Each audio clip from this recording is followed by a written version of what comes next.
नमस्कार दोस्तों, स्वागत है आपका हमारे YouTube channel NS study centre Saharsa में। आज हम लोग पढ़ने वाले हैं क्लास 10 इंग्लिश के एक पोयम फायर एंड आइस को, जिसके कि पोइट का नाम है रॉबर्ट फ्रॉस्ट। पोयम को स्टार्ट करने से पहले मैं आप लोगों को बता देना चाहता हूँ कि यहाँ पर जो फायर एंड आइस है इसका हेडलाइन, यहाँ पर फायर और आइस का मतलब सिर्फ आग और बर्फ़ नहीं है। यहाँ पर फायर का मीनिंग जो है वो डिजायर, पैशन, जैसे कि लोगों के अंदर आज होने लगा है कि मुझे ये करना है, इतना बड़ा बनना है, इसे करना है, उस पर हुकूमत करना है, सबसे बड़ा बनना है, बहुत वगैरह वगैरह। दूसरा है आइस। आइस का मीनिंग है यहाँ पे हेटर्ड। ठीक है, चलिए अब स्टार्ट करते हैं। Some say the world will end in fire, some say in ice.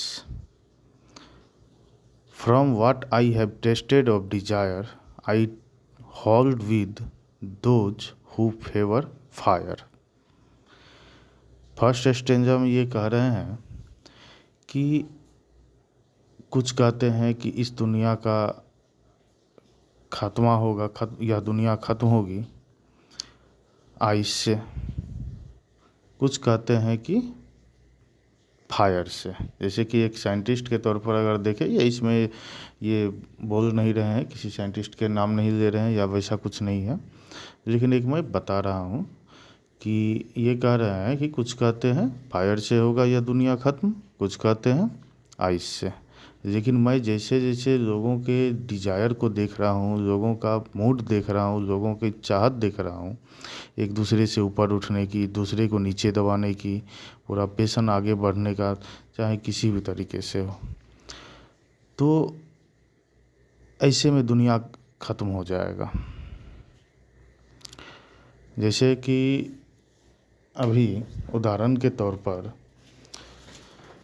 Corona के बारे में कहा जा रहा था, ये सच है या नहीं पता मुझे, मैं बस एक एग्जांपल के तौर पर दे रहा हूँ कि चाइना ढेर सारा केमिकल रिएक्शन करवाया, नया नया शोध कर रहा था कि हम सबसे बड़ा बने, ज़्यादा जानकारी हमारे पास हो, ज़्यादा सुविधा हमारे पास हो, दूसरे से आगे बढ़ जाए। तो इससे कोई अगर साइड इफ़ेक्ट हुआ जिससे कि कोरोना आ गया, तो यहाँ पर एक आगे बढ़ने की चाहत में, एक के चक्कर में टोटल पृथ्वी का क्या हो गया था, लॉकडाउन, कितने लोग मारे गए, कितना विनाश हुआ। अब ये सही है या नहीं ये मुझे नहीं पता, मैं बस एक एग्जांपल के तौर पर समझा रहा हूँ कि फायर से कैसे, यहाँ पर फायर का मीनिंग क्या है। ठीक है, तो फायर से दुनिया कैसे ख़त्म होगा। अब दूसरे स्टेंजा को पढ़ते हैं।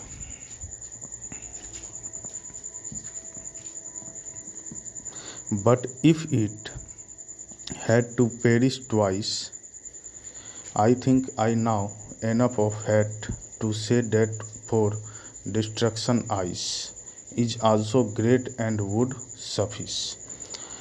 अब ये क्या कह रहे हैं, यहाँ पर पेरिस का सबसे पहले यहाँ पर देखिए मीनिंग क्या है। पेरिस दिखा आप लोगों को, पेरिस का मीनिंग है डाई, मतलब मरना। ठीक है, और सफिस यानी कि बी सफिशिएंट।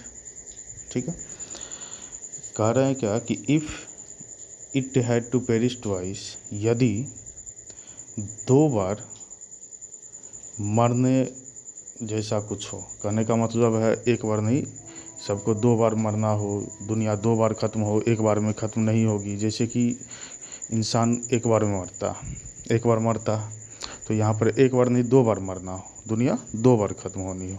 ठीक है, I think I now enough of hate to say that for destruction ice is also great and would suffice। और यह मैं कह सकता हूँ कि जितना यहाँ पर हेटर्ड भर चुका है, जैसे कि कोई उदाहरण के तौर पर मैं दो देश का नाम दो देश के का एग्जांपल देता हूँ कि कोई दो देश है, एक ए और एक बी, ठीक है। मान लीजिए ए के अंदर पूरा चाहत है कि हम बी पर पूरा हुकूमत कर ले, उसके देश के निवासियों को मार दे, सरकार को तख्ता पलट दे, वहाँ पर हमारी हुकूमत हो। तो इस तरह से ए क्या करेगा, उसको परेशान करेगा, लड़ाई करेगा, उसके क्षेत्र में जा कर के उसके काम में, उसके नियम कानून को तोड़ेगा, उसके काम में दखल अंदाजी करेगा, इस तरह से उसको डिस्टर्बेंस करेगा। तो वो कितना भी शांत रहे उस तरह उसके बाद उसके अंदर भी तो जलन का भावना आएगा। वो कितना भी आइस के तरह शांत, उसके अंदर भी तो नफरत पैदा होगा, तो फिर वो भी करेगा। तो वही चीज़ कहा जाता है कि अगर 2 बार मरना हो, 2 बार दुनिया का ख़त्म होना हो, तो आइस से भी हो सकता। बस यही है इसमें। ये इसके पोइट का नाम क्या है, रॉबर्ट फ्रॉस्ट। आप लोगों को अच्छे से समझ आया? चलिए ठीक है, थैंक यू, जय हिंद।